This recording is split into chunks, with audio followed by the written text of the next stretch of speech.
Ok, allons-y pour notre dernier chapitre en physique-chimie et niveau troisième.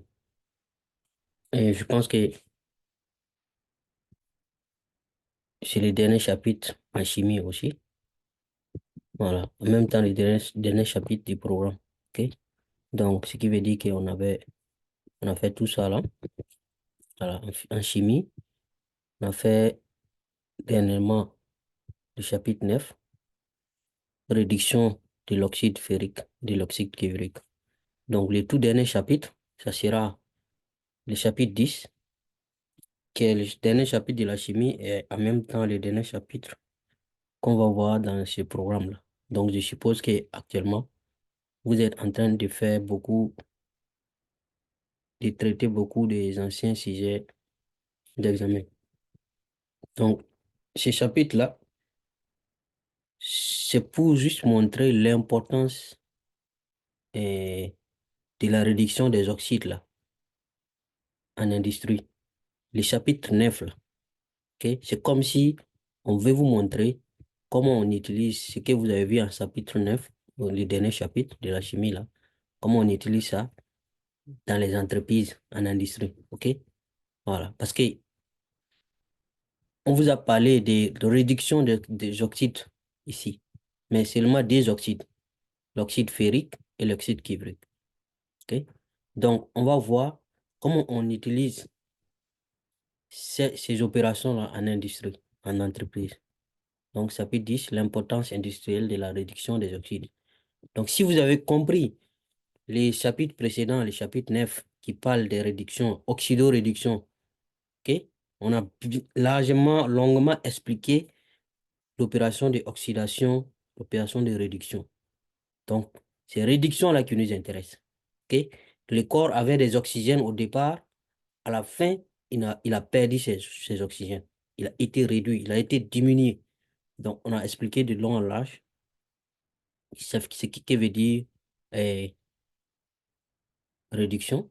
Et on a parlé du corps réducteur. Ok? Donc, le chapitre 9, quand on a fait la réduction de l'oxyde cuivrique, donc l'oxyde cuivrique qui était CiO a été réduit en utilisant du carbone. Ok. Et l'oxyde ferrique a été réduit aussi en utilisant l'aluminium. Donc ça, c'est ce qu'on a vu dans le chapitre 9 de la partie chimie. Donc on va voir comment on utilise ça dans la vraie vie en, en industrie. OK? Donc, réduction des oxydes. Si vous avez compris le chapitre sur la réduction, je pense que ce chapitre-là ne sera pas compliqué pour vous. Donc, voici un peu le contenu du chapitre. On va essayer de couvrir tous ces points-là. OK? Donc, premièrement, c'est l'introduction. Après, du minerai au métal. Minerai. Quand on dit minerai, qu'est-ce que ça veut dire? Donc, vous entendez souvent minerai de l'or et ceux qui ont beaucoup de mines dans leur pays. Minerai, minerai. Comment on passe du minerai au métal? Et l'obtention de la fonte et de l'acier. L'acier fonte, c'est comme du fer aussi. L'élaboration de l'aluminium. Comment on obtient l'aluminium? L'aluminium, l'acier, tout ça, ce sont des métaux. OK? Donc, après, on va faire application et ça sera la fin du chapitre et du programme en même temps. OK? Donc, allons-y pour la première partie, l'introduction de ce chapitre-là. OK? Donc, on vous dit que la plupart des métaux sont présents dans la nature sous forme oxydée. Bon, j'ose croire que forme oxydée, là, vous connaissez ce que ça veut dire. Parce qu'on a parlé des oxydes dans les chapitres précédents et aussi tout de suite, je viens de rappeler c'est quoi oxyde. Oxyde, donc, quand on dit oxyde ferrique, donc c'est Fe2O3. OK? Oxyde cuivrique, donc c'est CuO. Donc, ça veut dire que c'est le corps plus de l'oxygène. OK? Maintenant, les métaux. Quand on dit métaux, qu'est-ce que ça veut dire exactement? Parce qu'il y a d'autres qui ne connaissent pas les métaux. Quand on dit un métal, il y a d'autres qui pensent que c'est le fer seulement qui est métal. Non, non. Il y a beaucoup de types. Vous voyez, tout ça, ce sont des métaux. OK? Vous pouvez lire, il y en a plein ici. Fonte, cuivre, ça c'est le cuivre. OK? Les tons rouges, bronze, les tons, les tons rouges ici. Là, vous avez l'acier qui est là. Ça c'est l'acier, ça c'est l'acier. Tout ça ce sont des aciers. OK? Il y a du zinc ici, il y a de l'aluminium ici. Tout ça, ce sont des métaux. Acier oxydable. Tout ça, ce sont des métaux. Donc, dans la nature, on ne peut pas avoir les métaux là comme ça. C'est comme les lingots d'or que vous voyez là. OK? Mais on utilise ça, c'est ça on utilise pour faire, par exemple, ça là. On peut dire que c'est de l'acier pour utiliser dans les constructions, par exemple. Ou bien on utilise dans plusieurs domaines. Construction automobile, construction civile, génie civil et autres. OK? Mais au départ, tout ça là était dans la terre. OK? Mais on enlève ça de la terre et puis on amène pour transformer, faire comme ça ou même faire ça. OK? Là, par exemple, vous avez des lingots. Ceux qui ont déjà vu des lingots d'or et autres. OK? Mais au départ, dans le sol, ce n'était pas sous cette forme. On vous dit que c'était sous forme oxydée. OK? Et même les boîtes de conserve que vous utilisez, tout ça là, ça vient des métaux. OK? Peut-être c'est l'aluminium, peut-être c'est du zinc, ou bien les ustensiles de cuisine que vous utilisez, ou bien vous voyez ici, des boulons, des écrous, des fils, des fils électriques. Ça, c'est du cuivre. OK? Vous voyez ici, cuivre, la couleur là. Donc, on utilise les métaux, tout ça pour dire que les métaux là sont autour de nous. Quand vous regardez à gauche, à droite de vous, il y a un métal là quelque part. Donc, métal là, c'est pas le fer seulement. OK? Mais, à l'origine, ces métaux là étaient tous dans le sol, sous la terre. OK? Mais ils n'étaient pas sous cette forme. Ils étaient sous forme oxydée. C'est-à-dire le métal plus de l'oxygène, et plus peut-être des impuretés, plus mélange aussi avec du sol, on va voir tout de suite. D'accord?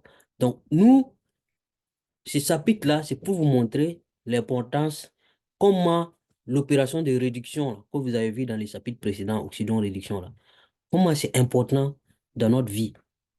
Parce que c'est ça qu'on utilise pour obtenir des métaux comme ça. Pour obtenir ça et puis utiliser tous les jours. Hein? Votre moto, votre vélo, dans votre téléphone portable, il y a beaucoup de métaux. OK? Donc, on trouve généralement les différents oxydes métalliques dans des minéraux. On vous a dit que les métaux là se trouvent sous forme oxydée, non? OK? C'est leur forme oxydée. Ça veut dire que c'est le métal. Par exemple, si on prend le cuivre, c'est Cu avec du O. Cu et puis O. Donc, oxyde cuivrique. C'est la forme oxydée du cuivre comme ça. Maintenant, cette forme oxydée là, l'oxyde cuivrique là, au départ, ça se trouve dans un minerai. OK? Mais c'est quoi un minerai? Hmm? Voici un exemple. Minerai. Ça, c'est minerai de cuivre oxydé. Voyez au départ comment c'est. Le cuivre, je viens de montrer des photos tout de suite. Donc, c'est un mélange de l'oxyde, de l'oxyde du métal, là. On a dit oxyde métallique, là, avec de la terre et d'autres saletés.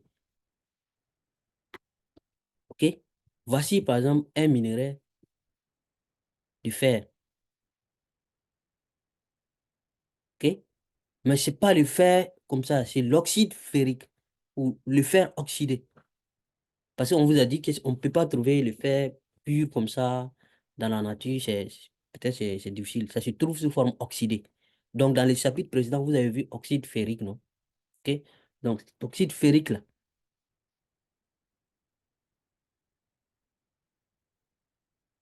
est mélangé ici avec autre chose.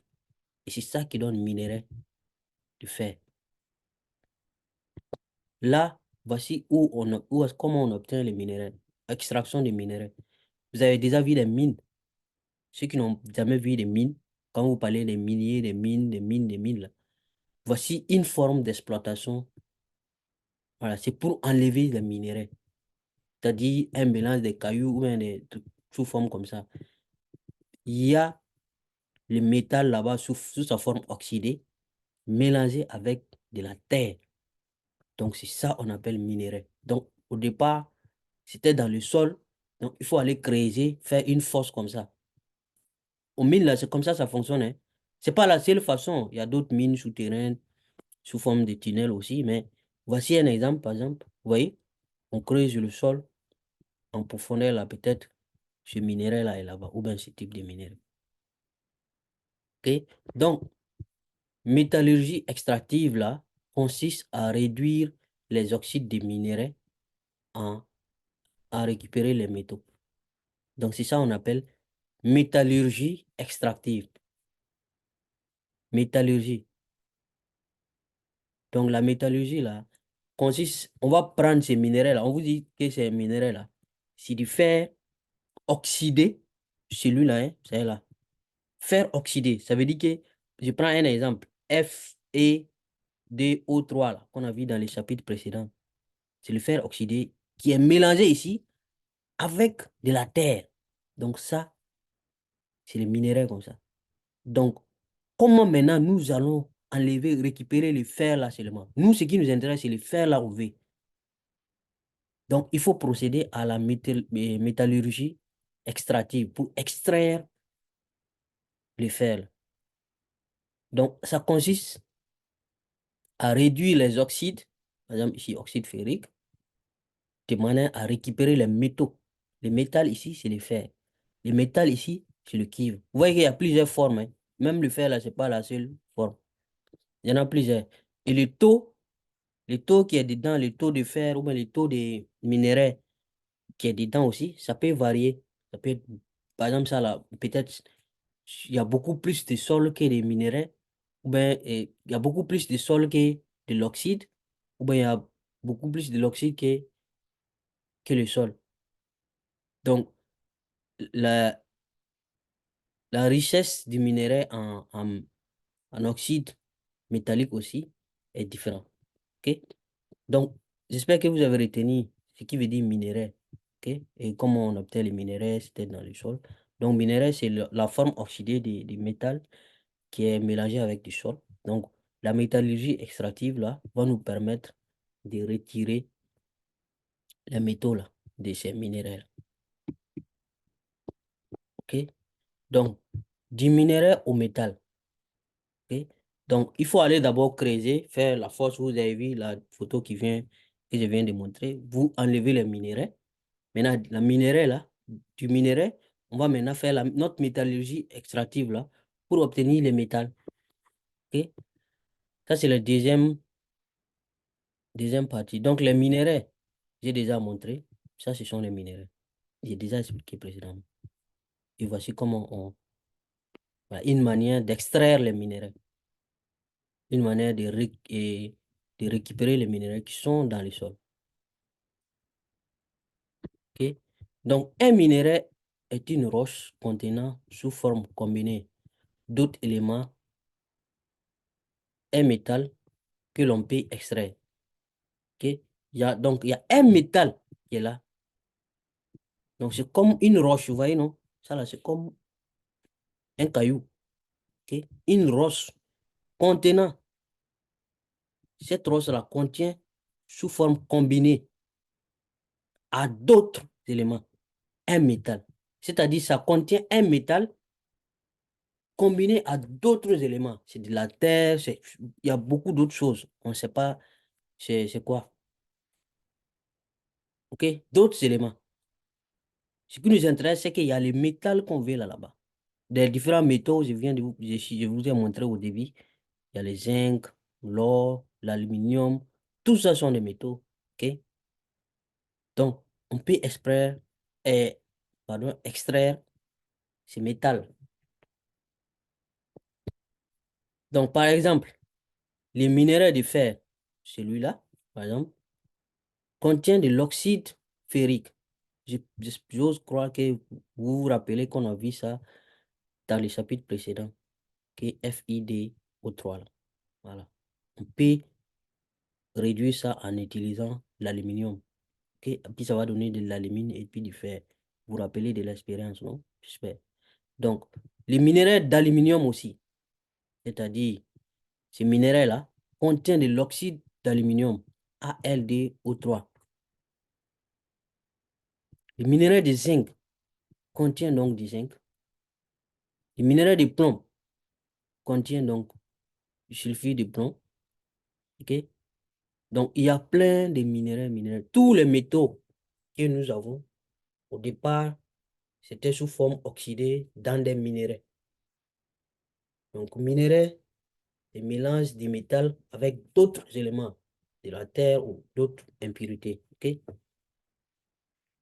Donc, c'est ça la définition du minéral.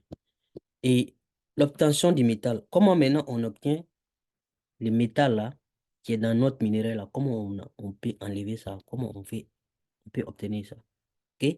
Donc, quand le minéral contient un oxyde métallique, il suffit de réduire cet oxyde-là pour obtenir le métal. Et un minéral qui contient de l'oxyde ferrique, il suffit de faire la réduction de l'oxyde ferrique, comme ce qu'on a vu dans le chapitre 9, et vous avez votre fer, votre minéral et votre métal qui est le fer. Ok? Un minéral qui contient de l'oxyde cuivrique, CuO là. Il suffit de réduire cet oxyde cuivrique là.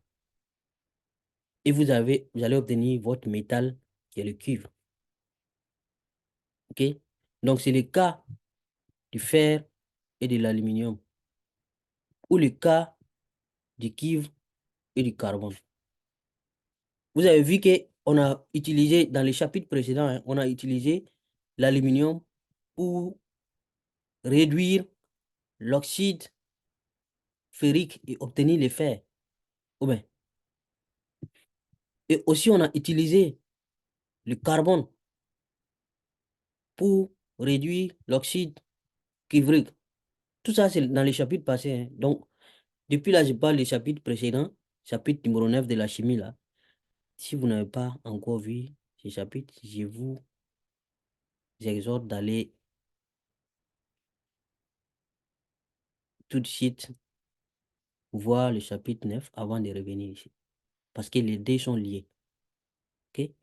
Voilà. Donc, on a vu réduction de l'oxyde ferrique et réduction de l'oxyde cuivrique. C'est de ça qu'on parle ici. OK? Donc, quand un minéral contient un oxyde, c'est simple. Il faut faire la réduction de cet oxyde et vous allez avoir votre métal. Donc, c'est ce qu'on a fait. Voici le rappel dans les chapitres précédents. Vous voyez? Supposons que ça, là, ça, c'est le CuO. S'il était dans un minéral, donc, si on extrait, si on a le CuO, il suffit juste de mélanger avec du carbone, comme ça. Voilà, avec la combustion, on obtient à la fin, là, un dépôt de cuivre. Ok. Donc, on a extrait les métal ici. Vous voyez, le cuivre, on a obtenu le cuivre. Maintenant, il y a d'autres impuretés, d'autres saletés qui restent. Voilà. Et les gaz COD qui troublent l'eau de chaud, ça nous intéresse pas. Donc, on obtient à la fin, là, le métal que nous voulons, le cuivre. Et c'est ça, le cuivre que vous utilisez dans les fils électriques, souvent pour faire les pièces de monnaie, les pièces jaunes, là. Voilà. Il y a beaucoup de métaux. Il y a beaucoup de possibilités d'utiliser le cuivre. D'accord? Donc, quand maintenant les minéraux ne contiennent pas d'oxyde métallique, minerai, vous connaissez un minerai, non? Voilà, les métals là, plus les impuretés du sol et choses. Maintenant, quand la forme n'est pas une forme oxydée, le minéral n'est pas oxydé, il n'y a pas d'oxyde métallique, ok? Là, il faut les traiter chimiquement de manière à obtenir un oxyde. Il faut faire des traitements chimiques, ok, pour obtenir l'oxyde. Ça veut dire qu'il faut toujours passer par l'oxyde. Si l'oxyde n'est pas là, il faut faire des manipulations chimiques pour obtenir l'oxyde. Et après ça, on utilise maintenant l'oxyde là pour réduire l'oxyde et obtenir le métal. OK? Vous voyez ici, on procède ensuite par réduction de l'oxyde formé pour obtenir le métal. OK? Donc, voici un exemple, le cas du zinc. Donc, au début, par exemple, si dans les minéraux, on a ZnS, vous voyez qu'ici, il n'y a pas oxygène ici. Ce n'est pas une forme oxydée, ça. Ça, ce n'est pas une forme oxydée. Donc, ce que nous, on va faire, on va prendre ça, le ZnS là, essayer de transformer ça en une forme oxydée, c'est-à-dire ZnO. Zn là, c'est ça les zinc. Donc, ZnO là, c'est la forme oxydée de zinc. Donc, on peut dire oxyde de zinc. Donc, quand on va réduire ça, on va obtenir notre zinc. Ici aussi, c'est le même cas. Donc, le plomb, au début, c'est le plomb. Vous voyez ici, il n'y a pas de S, il n'y a pas de O, il n'y a pas d'oxygène. Donc, on va transformer d'abord ce qu'il y ait oxygène ici, un oxyde. Donc là, comme c'est un oxyde, on passe à ces gens d'oxydation et réduction là pour obtenir le plomb. OK. Là, on va passer à un exemple concret, très, très utilisé dans les industries. L'obtention de la fonte et de l'acier. La fonte et de l'acier. C'est comme du fer. OK? Comment obtenir du fer? Le fer l'acier là qu'on utilise dans les... Vous voyez les barres d'acier qu'on utilise dans les bétons armés, quand vous construisez une maison en dur ou truc comme ça. Bah, le fer là, c'est ça on appelle l'acier. Donc c'est du fer mélangé avec quelque chose. On va voir tout de suite qu'est-ce que ça veut dire. Donc comment on obtient la fonte, comment on obtient l'acier. Vous allez voir que les deux peuvent être obtenus dans une seule opération de réduction. Donc réduction de l'oxyde ferrique. C'est à peu près comme ce qu'on a vu précédemment. OK? Dans le chapitre 9, on a vu la réduction, l'opération d'oxydo-réduction de l'oxyde ferrique, mais c'était en utilisant l'aluminium. Ou bien, et à la fin, on obtient du fer avec de l'alumine. C'est ça, non? Voilà. Donc là, on va voir une autre manière, mais là, c'est de façon industrielle. C'est-à-dire, en réalité, dans la vraie vie, comment on fait ça? Donc, le minerai du fer contient de l'oxyde ferrique. Donc, dans les minéraux, là, ça veut dire que c'est l'oxyde ferrique mélangé avec d'autres éléments du sol et autres choses. OK? Donc, vous voyez, mélangé à de la terre. OK? Voici, ça constitue de la gangue. Donc, ces minéraux de fer, là, c'est-à-dire, c'est l'oxyde ferrique mélangé avec d'autres éléments, mélangé avec de la terre. OK? Donc, c'est comme ce que je vous ai déjà montré. Voici un exemple. OK? Ça, là-dedans, il y a du fer dedans. Donc, nous voulons extraire le fer, là, et puis le reste, là, on laisse, ça nous intéresse moins. Mais le fer, là, ici, sous forme oxydée, sous forme de, comme ça, Fi et FeDO3, comme ça, dedans. OK? Donc, pour obtenir le fer à partir de son minéral, à partir de là, il faut donc réduire l'oxyde ferrique, FeDO3, là. Il faut faire la réduction. OK? Donc, ici, en industrie, on va utiliser, le réducteur utilisé est le monoxyde de carbone, CO. OK? Le monoxyde de carbone. Vous voyez que dans le chapitre précédent, on avait utilisé l'aluminium pour réduire l'oxyde ferrique là. Maintenant, dans la vraie vie, dans les grandes industries là, voici, on vous dit, voici ce qu'on utilise. Monoxyde de carbone. OK? Donc, voici l'équation, comment l'équation se passe. Donc, l'équation bilan de ça, c'est la même chose, hein? À peu près la même chose. On a besoin juste de quelque chose pour réduire ça. Donc, voici notre oxyde ferrique là, Fe2O3, qui est ici dans ces minéraux. OK? Plus le CO, monoxyde de carbone. Donc, on obtient du fer et puis du COD, dioxyde de carbone. Ok, donc, quand vous équilibrez, vous allez voir que vous obtenez, vous remettre 3 ici, puis D ici, devant ici. Voilà, D là, parce qu'on a D fer ici. Ici, forcément, on doit avoir D. Ok. Là, on a 2 oxygènes. Là, on avait 3 plus 1, ça fait à peu près 4.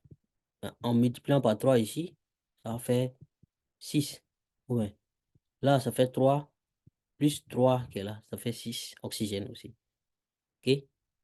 Donc, voici l'équation bilan de la réduction de l'oxyde ferrique en utilisant le monoxyde de carbone. OK? Donc, l'obtention de la fonte de l'acier, réduction de l'oxyde ferrique toujours.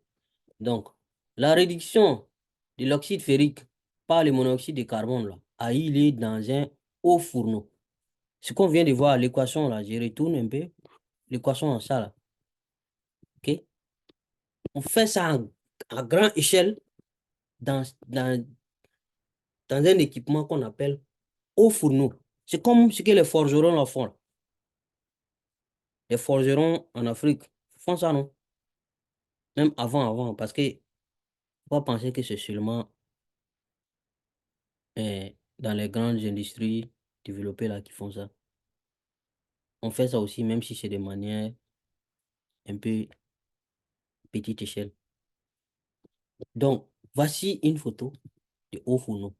C'est comme fourneau, on utilise pour préparer là, non? Ou bien, préparer du thé ou bien préparer à manger. Donc, voici un exemple. Vous voyez, c'est grand. OK? Bon, il n'y a pas quelqu'un à côté parce que, comme vous voyez, c'est vraiment chaud.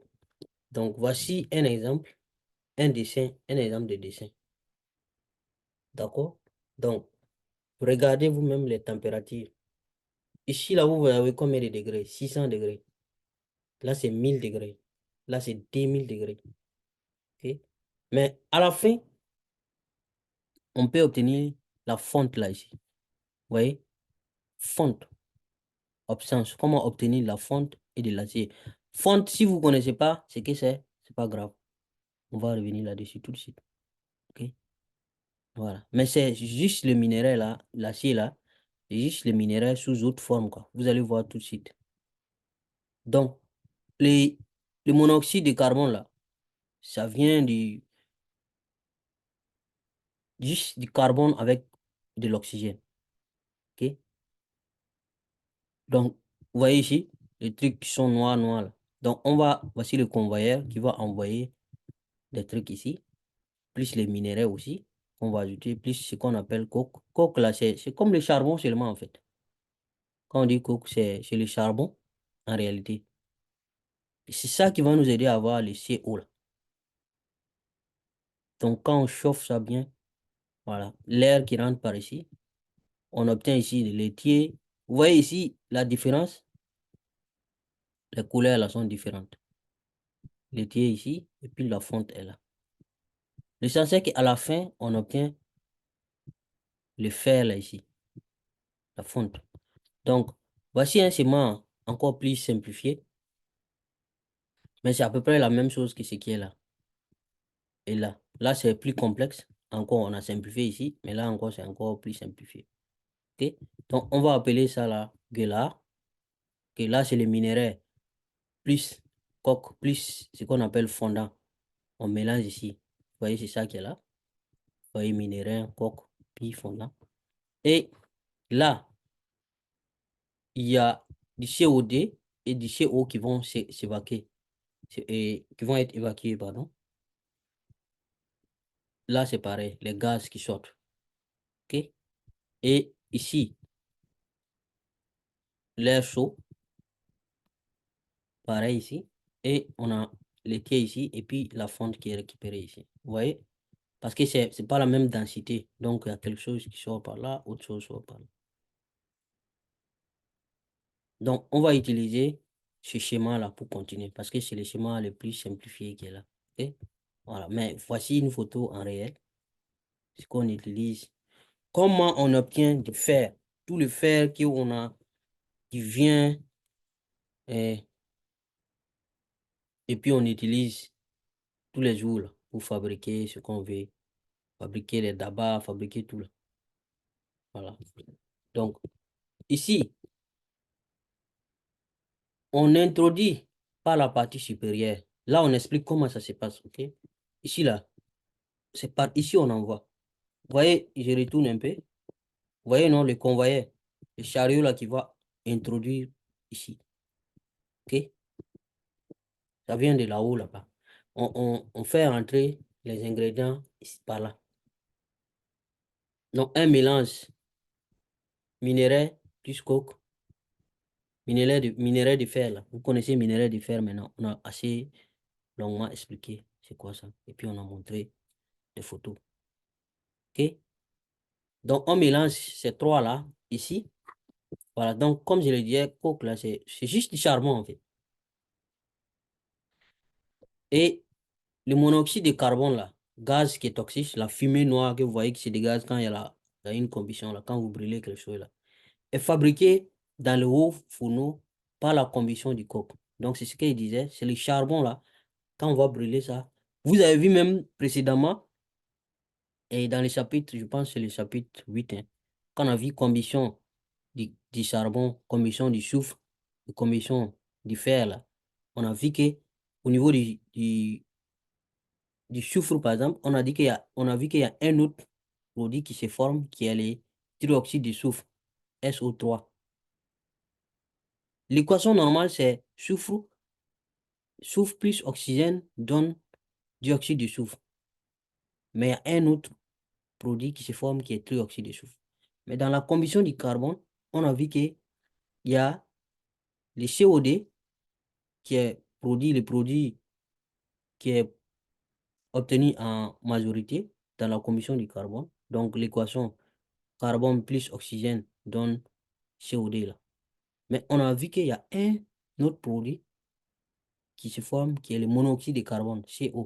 Et j'ai déjà même dit que c'est le gaz là qui est un peu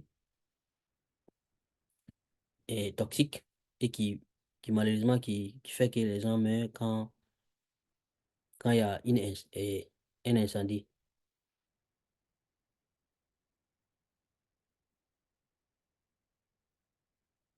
OK? Donc, ce monoxyde de carbone, là, vous voyez, le CO obtenu en brûlant ça, le coke là, combustion du coke. OK? Donc, coke là, c'est du charbon, c'est du carbone pratiquement pur. Parce que charbon du bois qu'on utilise à la maison là, c'est pas du carbone pur. Ça là, encore, ça contient encore carbone pur. OK? Voilà. Avec une température élevée là, donc, le monoxyde de carbone est fabriqué à partir de ça dans le fourneau. Ok?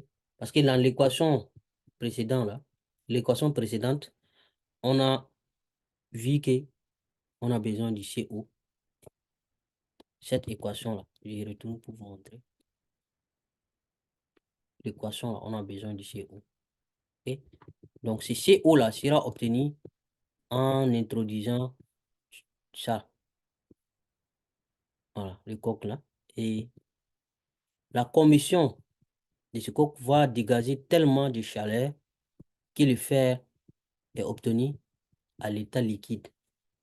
La chaleur, je vous ai montré en bas ici, là, c'était dans les 2000 degrés, non? Ou bien. Donc, la combustion de ce coke-là va engendrer tellement de chaleur que tous les minéraux qu'on va mettre là, tout va fondre.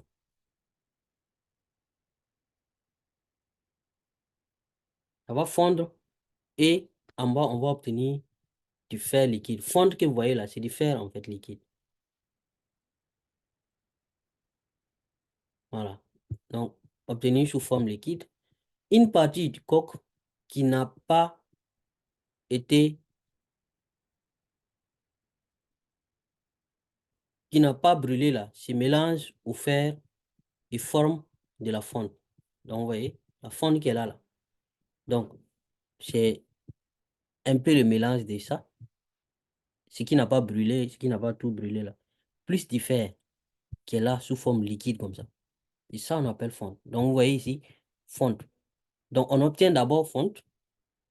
La fonte là, qu'on va aller traiter après encore pour enlever toutes les impuretés pour obtenir de l'acier. OK? Mais retenez que le coq là, on a dit que c'est du carbone pratiquement pur. Donc, c'est du C, c'est du carbone.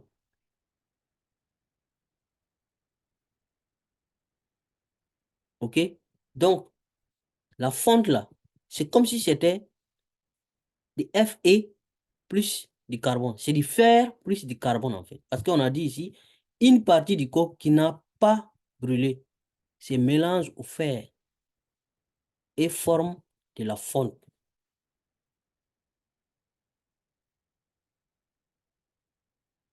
J'espère qu'on se comprend.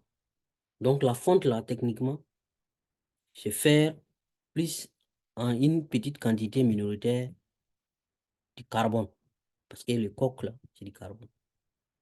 Donc, c'est ça qu'on obtient ici. OK? Donc, fondant se combine. Les fondants se combinent à la gangue pour former un produit appelé laitier. Donc ça, vous voyez ici, il y a trois éléments qui étaient introduits ici au départ. Du minéraire,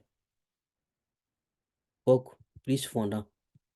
Donc ce fondant-là qui se mélange avec les gangs là, on a dit, ce sont les impuretés, le sol mélangé qui était dans les minéraux là. Voilà.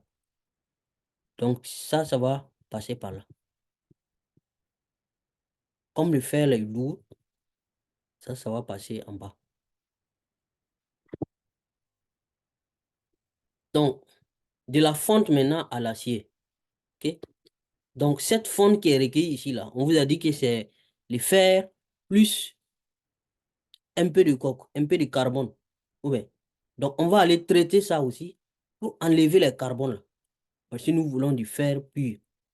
Voilà. Mais vous allez voir que c'est difficile d'avoir du fer pur. Il y aura toujours du carbone là qui est resté un peu dedans.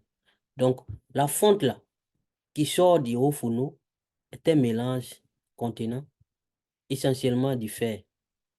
Cette fonte là. Voilà. Il y a un peu de carbone dedans. Donc, 3 à 4% de carbone et des impuretés.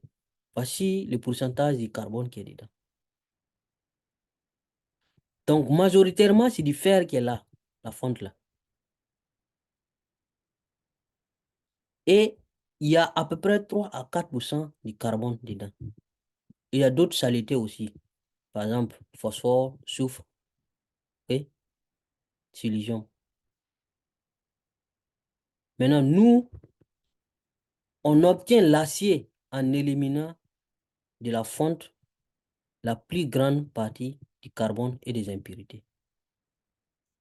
C'est-à-dire, la fonte qu'on a là, on va essayer d'enlever tous les autres éléments là pour obtenir du fer uniquement.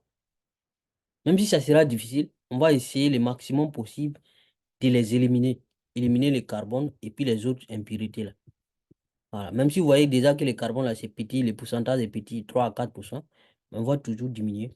Donc, l'acier, ce qu'on appelle acier là, est un mélange de fer puis de carbone contenant moins de 1% de carbone. OK? Donc, c'est alliage fer-carbone qui contient moins de 1% de carbone. Donc, c'est ça qu'on appelle acier. C'est que vous utilisez dans votre béton armé là, pour construire. OK? Les fers là, en acier là. Donc, c'est ça qu'on appelle acier. C'est du fer, mais qui est mélangé, petit pourcentage, moins de 1% de carbone. Voici la définition de l'acier. Donc, vous voyez maintenant, non, je vous avais dit, les fonte et puis l'acier, il ne faut pas vous inquiéter. Donc, du coup, on prend les minéraux de fer, quand on fait fondre on obtient d'abord de la fonte, qui est un mélange du fer plus du carbone, 3 à 4%, et puis des impurités. Maintenant, quand on va purifier encore davantage, les impurités et puis le carbone vont diminuer et on obtient de l'acier maintenant. Voici comment on obtient ça. Vous voyez? Donc, cette opération-là, c'est une opération de réduction qu'on a fait. Donc, on a réduit l'oxyde ferrique là, en utilisant les CO, le monoxyde de carbone. Donc, le carbone et les impurités contenues dans la fonte là sont éliminées par oxydation dans un convertisseur. Donc, c'est l'opération qui consiste à éliminer les impurités qui sont dans la fonte là, pour obtenir l'acier là. OK? Donc, pour le faire, c'est fini. On va aller maintenant à l'élaboration de l'aluminium. Donc, là, ce qui est passé là, on vous a montré comment obtenir le fer. OK? Là, maintenant, on va parler de comment obtenir, hein, l'aluminium. OK? Comment obtenir l'aluminium? Donc, l'élaboration de l'aluminium. Les minéraux d'abord. Donc, minéraux, est-ce que j'ai besoin de vous montrer une photo encore? OK? Je pense que je n'ai pas besoin. Donc, le minerai d'aluminium là est appelé bauxite. La bauxite, et ça contient de l'alumine, AlDO3. Voici ce qui est contenu. Donc, l'oxyde de l'aluminium, Al, vous voyez que pour le faire, c'était à peu près pareil. C'était FeDO3, non?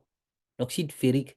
Là, l'oxyde là, de l'aluminium là, ce qu'on appelle alumine là, c'est AlDO3. À peu près la même chose. Donc, la bauxite là, ça contient ce oxyde-là, plus d'autres impurités du sol mélangées d'autres saletés. OK? C'est ça qui est la bauxite. Donc, nous, on va utiliser cette bauxite-là pour extraire notre aluminium dedans. Donc, quand vous allez faire mine d'aluminium, une mine d'aluminium, ce que vous allez extraire, c'est des minéraux d'aluminium. Les minéraux. Maintenant, les minéraux-là contiennent cet oxyde-là qui est mélangé avec autre chose. OK? Donc, voici un exemple. Vous voyez? Ça, c'est un minerai. Minerai d'aluminium. Donc, dans ces minéraux-là, il y a ça, AlDO3, là, l'alumine là, plus d'autres saletés du sol et autre chose. Mais en traitant ça, on peut obtenir de l'aluminium pur comme ça. Et ça, on utilise ça pour faire vos plats, les plats que vous cuisinez avec là. Vous voyez que c'est la même couleur, non? Cuillère, fourchette, vous utilisez pour manger avec là, c'est ça, non? Mais au départ, c'était comme ça dans le sol. Donc, la réduction de l'alumine là donne l'aluminium. En faisant la réduction de ça, en réalité, c'est pas ça. On enlève chose. L'alumine qui est là, c'est ici dedans. Donc, quand on va réduire ça, on obtient l'aluminium. La réduction. OK? Donc, mais cette réduction-là est difficile car, est très difficile car l'aluminium ne se sépare pas facilement de l'oxygène auquel il est uni. Donc, on vous dit que pour faire opération de réduction, comme ce qu'on a fait dans le fer, là, ça va être très, très difficile. Parce que les AL, là, pour le séparer des O3, là, ALD, O3, pour séparer ces deux, là, c'est une opération très compliquée. C'est pas impossible, mais c'est pas facile. Donc, peut-être on va trouver autre alternative pour extraire notre aluminium, là. OK? Donc, on utilise alors une autre technique qu'on va appeler électrolyse. Vous avez vu électrolyse, non? C'est comme électrolyse de l'eau ou bien électrolyse que vous avez vu au début de l'année, là, en utilisant donc eh, l'anode, la cathode, l'électrolyte, là. C'est à peu près ça. On peut faire ça aussi pour extraire. Donc, on vous a montré au début de l'année que vous pouvez faire pour recouvrir quelque chose, une bague d'aluminium. Vous faites ce genre de choses-là, d'électrolyse, là. Ou bien, voilà. Donc, on va utiliser ça, sauf que ça sera à grande échelle. Ça sera grand comme ça en industrie, dans les entreprises. OK? Donc, L'électrolyse de l'alumine, là, voici un exemple. Voici une photo, comment on fait l'électrolyse de l'alumine. Vous voyez, c'est grand, non? C'est énorme. Vous voyez les gens qui sont à côté. Voilà, comme ça se passe. Ça dégage de la chaleur aussi. Donc ici, ça c'est dans la vraie vie, comment on fait. Donc ce qu'on vous montre, ce qu'on vous enseigne, en réalité, ce n'est pas de l'amusement. Hein, ok? Parce qu'il y a des gens qui se posent toujours des questions. Ça là, ça va me servir dans la vie. Bon, peut-être ça ne va pas vous servir, mais ça ne veut pas dire que les gens ne s'en servent pas. Les gens utilisent. Ok? Voilà. Donc, voici un exemple. Voyez comment c'est. C'est la même chose ici à peu près. Vous voyez les gens là avec l'air tennis. Mais là, c'est ouvert. Donc, vous imaginez déjà la chaleur qu'il peut y avoir à l'intérieur. OK? Donc, on va aussi simplifier ça. Tout de suite, vous allez voir. Donc, voici un schéma simplifié. Donc, qu'est-ce qu'on fait? C'est juste, on dessine pour faciliter votre compréhension. OK? Voilà. Mais sinon, ça, c'est les photos. En réalité, ce qui se passe dans la réalité là, comme ça. D'accord? Donc, anode, vous voyez, l'anode est là, la bonne positive. Voici la cathode, la bonne négative. Donc, l'électrolyte, OK? Donc, l'aluminium là, va se déposer au fond. L'aluminium fondu, ça se dépose au fond comme ça. Vous voyez ici là. Mhm. Et ça sera extrait. Donc, l'électrolyte utilisé est un mélange d'alumine et de cryptolite qui font à 970 degrés. Vous voyez la température, non? Donc, l'électrolyte qui est là, on vous dit que c'est un mélange d'alumine et de cristolite. Je ne sais pas trop si ce chapitre-là vient vraiment à l'examen. Donc, votre cristolite, là, c'est ça comme ça. Donc, l'alumine, là, on vous a montré ALDO3, là. On vous a montré les minéraux précédemment dans la diapositive précédente. OK? Donc, cristolite, là, c'est ça, comme ça. Donc, tout ça, là, mélangé, ça fond à, à 970 degrés Celsius. OK? Donc, on garde ça ici. Donc, la présence des chrysolites, là, celui-là, permet d'abaisser la température de fusion de l'électrolyte et d'augmenter la conductivité, la conductibilité électrique du mélange liquide pour que ce soit un conducteur électrique. Ok. L'anode là est faite de blocs de carbone. L'anode, ici, des blocs de carbone. En réalité, c'est ça qui est là. C'est comme dans la pile déclenchée là. Donc ici, ça c'est l'anode. C'est carbone. Et la cathode là, voici la cathode, est constituée par le revêtement en carbone du fond et des côtés de la cuvette, de la cuve.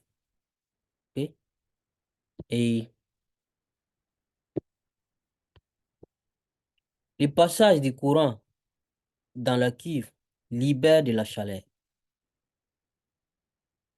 La cuve, là, on peut dire l'électrolyseur, libère de la chaleur qui maintient l'électrolyte à l'état liquide. Ça, parce que ça fond. Donc l'alumine, là, fondue, est formée d'ions aluminium Al3+, et dioxyde et d'ion oxygène OD-. Donc, à l'intérieur, là, l'électrolyte, puisque c'est ce qui est l'électrolyte, là, ok, c'est Al plus Al3+, OD-. Donc, ce sont les Al3+, là, qui vont capter des électrons et puis se déposer au fond, là, pour faire Al, pour faire l'aluminium. Donc, l'électrolyse de l'alumine, là, voici comment ça se passe. Donc, c'est ce que je viens de dire. À la cathode, là, les ions aluminium, là, les Al3+, là, vont capter des électrons 3 et moins pour donner de l'aluminium. Et donc, cet aluminium-là va se déposer au fond, là. Ok? L'aluminium liquide, là. Donc, va s'accumuler au fond de la cuve et maintenant, on récupère. On peut récupérer cet aluminium-là facilement. Maintenant, à l'anode, les ions oxygène libèrent des électrons, ok, et forment du dioxygène. Donc, ça, DO, D-. D-, là, ça veut dire que l'atome a gagné des électrons. C'est un ion négatif. Vous vous rappelez, non? Ok? C'est un anion. On a défini ça au début de l'année. Donc, donne oxygène plus 4 et moins. Donc, c'est du dioxygène, le OD qui est formé. Ça, c'est à l'anode. Ça, c'est à la cathode. Ça, c'est à l'anode. Même si vous n'avez pas compris, au moins, essayez de retenir ces équations-là. C'est important. Donc, le dégagement du dioxygène provoque de la combustion du carbone. Parce que le carbone, pardon, a besoin de dioxygène pour brûler. Toute combustion d'ailleurs. C'est comme ça que la combustion du carbone qui est à l'anode là brûle. Et ça doit brûler jusqu'à quand ça finit. Et quand ça finit, quand le carbone qui est à l'anode là est fini, on change. Ok? Donc, il doit être changé lorsqu'il est totalement consommé. Ok, on va faire une application. Donc, question de cours. On dit que c'est qu'un minerai. Comment peut-on obtenir un métal à partir de, de, de son oxyde? Ok? Écrire l'équation bilan de la réduction de l'oxyde ferrique par le monoxyde de carbone. Donc, voici la solution. Premièrement, un minerai est une roche contenant sous forme combinée d'autres éléments, sous forme combinée d'autres éléments, un métal. Si cette définition-là est compliquée pour vous, là, vous pouvez dire un minerai est une roche contenant un métal combiné à d'autres éléments. Ok? Vous pouvez dire ça dans votre propre, voilà, français ou utiliser chose. Retenez seulement que c'est le métal là, plus d'autres éléments. C'est mélangé avec du sol ou autre chose, on ne sait pas. Mais il y a un métal là-bas. Et le métal même est sous forme oxydée, le plus souvent. Ok? Donc, on obtient un métal en réduisant son oxyde. Comment on peut obtenir un métal à partir de son oxyde? Donc, il faut réduire l'oxyde là pour obtenir le métal. Ok? L'équation bilan pour la réduction de l'oxyde ferrique à partir du carbone, voici comment ça se fait. FeDO3 plus 3CO donne DFe plus 3CO. Donc, cette équation-là, vous devez retenir ça, ok? Donc, voici les équations de transformation chimique qui se produisent aux électrodes lors de l'électrolyse d'alumine. Ce qu'on vient juste de finir avec là, ok? On vous dit Al3 plus 3E moins donne Al. OD moins plus OD donne OD plus 4 électrons. Donc, quelle est la transformation chimique qui se produit à l'anode et à la cathode? Okay? Expliquer la consommation du carbone à l'anode. Donner le rôle de la chistoline dans l'électrolyse de l'alumine. Okay? Donc, à l'anode, ça c'est ce qu'on a. Parce qu'on vous a dit ici, choisir parmi les deux équations-là. C'est quoi qui se passe à l'anode, c'est quoi qui se passe à la cathode. Donc, à l'anode, c'est cette équation-là qu'on a. Okay? Les ions oxygène qui se transforment en oxygène en libérant 4 électrons, comme ça. À la cathode, c'est ion aluminium qui capte 3 électrons pour devenir aluminium, et le métal. Donc, le dégagement du dioxygène provoque la consommation du carbone à l'anode. C'est ça qui fait que l'anode là, le carbone qui est à l'anode là, est consommé et ça finit. Et vous devez remplacer ça quand ça finit. Donc, c'est ça la deuxième question. Expliquer la consommation du carbone. Donc, le dégagement du dioxygène par cette équation-là, à l'anode là, provoque la combustion du carbone de l'anode. Donc, la crystolyte, là, on vous a dit, permet de diminuer la température, de baisser la température de fusion de l'électrolyte. Température de fusion, ce n'est pas la température, euh, c'est-à-dire l'électrolyte, là, il faut diminuer la température de fusion. Par exemple, si ça fond à 2000 degrés, par exemple, donc si on ajoute euh, cet élément-là, le cryolite là, la température de fusion là, va diminuer.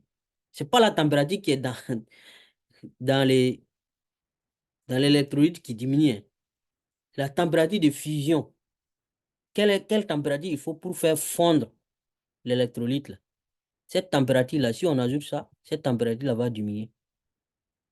Et ça va augmenter aussi la conductibilité électrique du mélange liquide. Le fait que les ions là, puissent circuler, la double migration des ions, pour que les ions circulent facilement, pour que le mélange soit conducteur du courant électrique. Bon, je pense que c'est tout et on va arrêter ici. Je vous remercie beaucoup pour votre temps et votre attention et c'est la fin du programme ici. Je vous souhaite bon sens et exercez-vous au maximum avec les anciens sujets d'examen.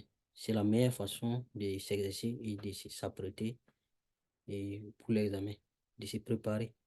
OK? Voilà. Donc, on va se dire au revoir ici et bon sens pour vos différents examens. Merci beaucoup.